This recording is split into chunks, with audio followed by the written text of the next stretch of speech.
இந்த உலகத்தில் இருக்கிற டாப் மோஸ்ட் உணவு ஆராய்ச்சியாளர்கள் நாம் சாப்பிடவே கூடாத உணவுகள் அப்படின்னு ஒரு சின்ன பட்டியல் கொடுக்குறாங்க. இவங்க கொடுத்துருக்கிற பட்டியல் உண்மையிலேயே நம்மளுடைய ஆரோக்கியத்துக்கான ஒரு சொல்யூஷனா இல்லை ஒரு கமர்ஷியலாக ஒரு வியாபார நோக்கத்துக்காக எதையாவது கிளப்பி விடுறாங்களா? என்னை பொறுத்த வரைக்கும் இந்த பட்டியல் உண்மையிலேயே ஆரோக்கியத்துக்கு உண்டான ஒரு சொல்யூஷன் தான். எல்லாத்தையும் இப்படி சாப்பிடவே கூடாதுன்னு சொன்னா எப்படி அப்படின்னு ஒரு சிலர் கேட்குறாங்க. இந்த பட்டியலில் அந்த ஆராய்ச்சியாளர்கள் சொல்ற ஒரு விஷயத்துல முதல்ல வர்றது பார்த்தீங்கன்னா பாஸ்டரைசேஷன் செய்யப்பட்ட ஒரு ஃப்ரூட் ஜூஸ். குறிப்பாக இப்போ பாஸ்டரைசேஷன் செய்யப்பட்ட ஒரு ஆரஞ்சு ஜூஸ் எடுத்துக்கோ. அதாவது ரொம்ப சிம்பிள், நீங்கள் பேக்கெட்டில் அடைக்கப்பட்ட ஒரு ஆரஞ்சு ஜூஸ் அதை எப்படி ப்ராசஸ் பண்ணுறாங்க அப்படின்னு பார்த்தீங்கன்னா, ஒரு ஆரஞ்சு ஜூஸை பிழிஞ்சு அதை நல்லா சூடு பண்ணி அதோட இன்னும் கொஞ்சம் சர்க்கரைகளாம் சேர்த்து அதை ஒரு டப்பாவில் அடைச்சி விற்கிறாங்க. அதில் கொஞ்சம் கெட்டு போகாமல் இருக்கிறதுக்கு ப்ரிசர்வேட்டிவ் ஆட் பண்ணுறாங்க. ஒரு சில ப்ராடக்டில் பார்த்தீங்கன்னா 100% நேச்சுரல் ஃப்ரூட் அப்படின்னு போட்டிருக்கோம், நோ ப்ரிசர்வேட்டிவ் ஆடட் போட்டிருக்கோம், நோ சுகர் ஆடட் போட்டிருக்கோம். அப்போ அது சுத்தமான ஒரு ஆரஞ்சு ஜூஸா அப்படின்னு பார்த்தீங்கன்னா கிடையாது. ஏன்னா அதுவும் ஆரஞ்சு ஜூஸை பிழிஞ்சு அதை நல்லா சூடு பண்ணி அப்புறமா அதை ஆற வச்சு கெட்டு போகாமல் எடுக்கிறதுக்காக அந்த மாதிரியான ஒரு செயல் செஞ்சு அதை அடைச்சி விற்கிறாங்க. எப்போ நீங்கள் ஒரு ஃப்ரூட் ஜூஸை சூடுபடுத்துனீங்களோ அப்போ அதில் இருக்கிற நல்ல விட்டமின்ஸ் மினரல்ஸ் எல்லாமே வெளியில் போயிட்டு மொத்தமும் சர்க்கரையாக மாறிடும். அப்போ ஒரு ஆரஞ்சு ஜூஸை பேக்டு ஆரஞ்சு ஜூஸாக வாங்கி சாப்பிடும்போது அதில் விட்டமின் சிலாம் இருக்கவே இருக்காது, ஒட்டு மொத்தமாக அது சர்க்கரையாக மாறிடும். அப்போது நம்ம சாப்பிடவே கூடாத உணவுப் பொருளில் முதல்ல வர்றது பேக்கெட்டில் அடைச்சி விற்கப்படுற ஃப்ரூட் ஜூஸஸ் தான். பேக்கெட்டில் அடைக்கப்பட்ட ஜூஸை சூடுபடுத்தும் போது அதில் இருக்கிற என்சைம்கள் எல்லாமே போயிடுது. அந்த ஜூஸை நம்ம குடிக்கும்போது நம்ம ரத்தத்தில் சர்க்கரை அளவுகள் உடனடியாக ரொம்ப வேகமாக ஏற ஆரம்பிக்கும். அது நமக்கு ஆபத்தாக முடிஞ்சிடும். அதே மாதிரி அடுத்து வர்றது என்னன்னு பார்த்தீங்கன்னா isolated soya protein. Soya protein உடம்புக்கு ரொம்ப நல்லது அப்படின்னு நினச்சிக்கிட்டு நிறைய பேர் அதை சாப்பிட்டு இருக்காங்க. இந்த ஐசோலேட்டட் சோயா புரோட்டீன் அப்படின்றது இயற்கையான ஒரு சோயாலேருந்து வர்றது கிடையாது. அது அதிகமாக பதப்படுத்தப்பட்ட ஒரு சோயாலேருந்து அதோடைய சத்துக்கள் எல்லாம் நீக்கிட்டு ஃபைனலாக கிடைக்கிற ஒரு கெமிக்கல் ப்ராடக்ட் தான் இந்த ஐசோலேட்டட் சோயா புரோட்டீன். இதை சாப்பிடும்போது ஆண்களுக்கும் பெண்களுக்கும் நிறைய ஹார்மோன் கோளாறுகள் வரும் அப்படின்றத ஆராய்ச்சியில் தொடர்ந்து உறுதிப்படுத்திட்டே இருக்காங்க.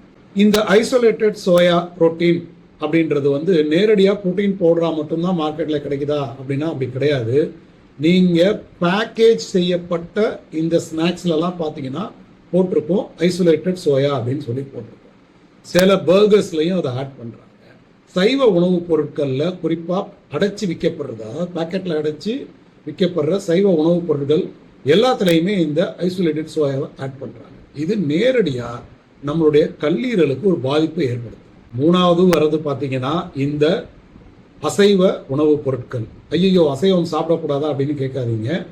அசைவ உணவுப் பொருட்கள் அப்படின்னு நாம சொல்றது இந்த சாசேஜஸ் மாதிரியான பேக் பண்ணி வர்ற அசைவ உணவுப் பொருட்கள். இதில் பார்த்தீங்கன்னா இப்போ நிறைய இப்போ மால்லலாம் சாசேஜஸ் பேக் பண்ணி விற்கிறாங்க. நம்ம மக்கள் அசைவம் உடம்புக்கு நல்லது அப்படின்னு நினச்சிக்கிட்டு அதை வாங்கி சாப்பிட்றாங்க.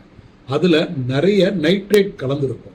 இந்த மாதிரி நைட்ரேட் கலவையினால் செய்யப்பட்ட இந்த பேக் செய்யப்பட்ட பதப்படுத்தப்பட்ட இறைச்சி வகைகள் நமக்கு புற்றுநோயை கூட உருவாக்கும் அப்படின்றது தான் ஆராய்ச்சியுடைய முடிவு. ஸோ நம்ம பதப்படுத்தப்பட்ட பேக்கேஜ் செய்யப்பட்ட இறைச்சியை அவாய்ட் பண்ணுறது நல்லது. அசைவ உணவுகளுக்கு நமக்கு நேரடியான சோர்ஸ் இருக்குது. நேராக போய் மட்டனோ சிக்கனோ போர்க்கோ பீஃபோ இல்லை மீனோ இறாலோ எதுவாக இருந்தாலும் ஃப்ரெஷ்ஷாக வாங்கி நம்ம சமைச்சு சாப்பிட்றது தான் சரியான ஒரு வழி. ஆராய்ச்சி குறிப்பாக அட்ரஸ் பண்ணுறது எது அப்படின்னு பார்த்தீங்கன்னா பதப்படுத்தப்பட்ட அடைச்சி விற்கப்படுற உணவுகள் தான்.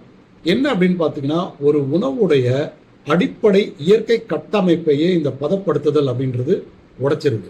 ஸோ பதப்படுத்துறதுக்காக நாம் செய்கிற அத்தனை வேலைகளும் அந்த உணவுடைய இயற்கை தன்மையை உடைச்சிட்டு அதில் உள்ள சத்துக்களை நீக்கிறதுனால என்ன ஆகுது, அதை நம்ம சாப்பிடும்போது நம்ம உடம்புக்கு அதிகமான இன்சுலின் தேவைப்படுது. அதிகமான இன்சுலின் என்ன ஆகும், உடம்புல பல பிரச்சனைகளை உருவாக்கும் அப்படின்றது நம்ம இதற்கு முன்னாடி பல வீடியோக்களில் சொல்லியிருக்கோம். ஸோ பதப்படுத்த உணவுகள் பேக்கெட்டில் அடைச்சி விற்கப்படுற உணவுகளை அது எதுவாக இருந்தாலும் தவிர்க்கிறது தான் நல்லது அப்படின்றது தான் இந்த ஆராய்ச்சியுடைய முடிவு. ஸோ நம்ம ஒவ்வொரு பதப்படுத்தப்பட்ட உணவையும் நம்ம ஆராய்ச்சி பண்ணி சாப்பிட முடியாது இல்லையா.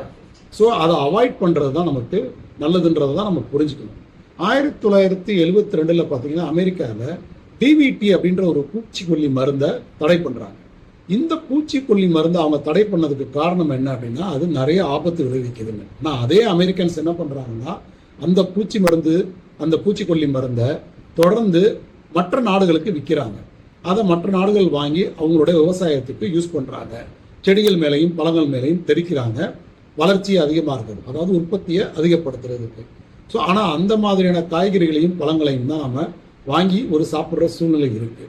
அவங்க தடை செய்யப்பட்ட அந்த பூச்சிக்கொல்லி மருந்தை மற்ற நாடுகளுக்கு விற்கிறதுனால என்ன ஆகுது அப்படின்னா, அதை உபயோகப்படுத்துறவங்களுடைய ஆரோக்கியம் கெட்டு போகுது. அப்போது நம்ம காய்கறிகளையோ இல்லை பழங்களையோ வாங்கி சாப்பிட்றோம்னா அதை தொடர்ந்து ஒரு 3 முறையிலேருந்து 4 முறை நல்லா கழுவிட்டு அதற்கப்புறம் உபயோகப்படுத்துறது தான் ஓரளவு சிறந்த வழியாக இருக்கும். இந்த ஆராய்ச்சி முடிவில் நாம் தெரிஞ்சுக்கிறது என்ன அப்படின்னு பார்த்தீங்கன்னா, பதப்படுத்தப்பட்ட உணவுகளை அவாய்ட் பண்ணிட்டு இயற்கையாக கிடைக்கிற உணவுகளை வாங்கி, அதாவது குறிப்பாக மாவுச்சத்து ரொம்பவும் கம்மியான உணவுகளாக வாங்கி சாப்பிடணும். அதுக்கு ஏன் அப்படின்றத நம்ம பல இடத்துல சொல்லிட்டோம். ஸோ மாவுச்சத்து குறைவான காய்கறிகள், இறைச்சி வகைகள், அசைவ உணவுகள் இது எல்லாத்தையும் நேரடியாக வாங்கி அதை நல்லா கழுவி அதற்கப்புறம் நன்றாக சமைச்சு சாப்பிட்றது தான் நம்ம ஆரோக்கியத்துக்கு உண்டான ஒரு முக்கியமான வழி. இதை தான் நம்ம பேலியோ டயட்டில் தொடர்ந்து சொல்லிக்கிட்டே இருக்கோம். குறைமாவு நிறை கொழுப்பு உணவு முறையில் இயற்கையான உணவு முறையை தேடி இயற்கையான உணவுகளை சமைச்சு சாப்பிடுங்க அப்படின்னு.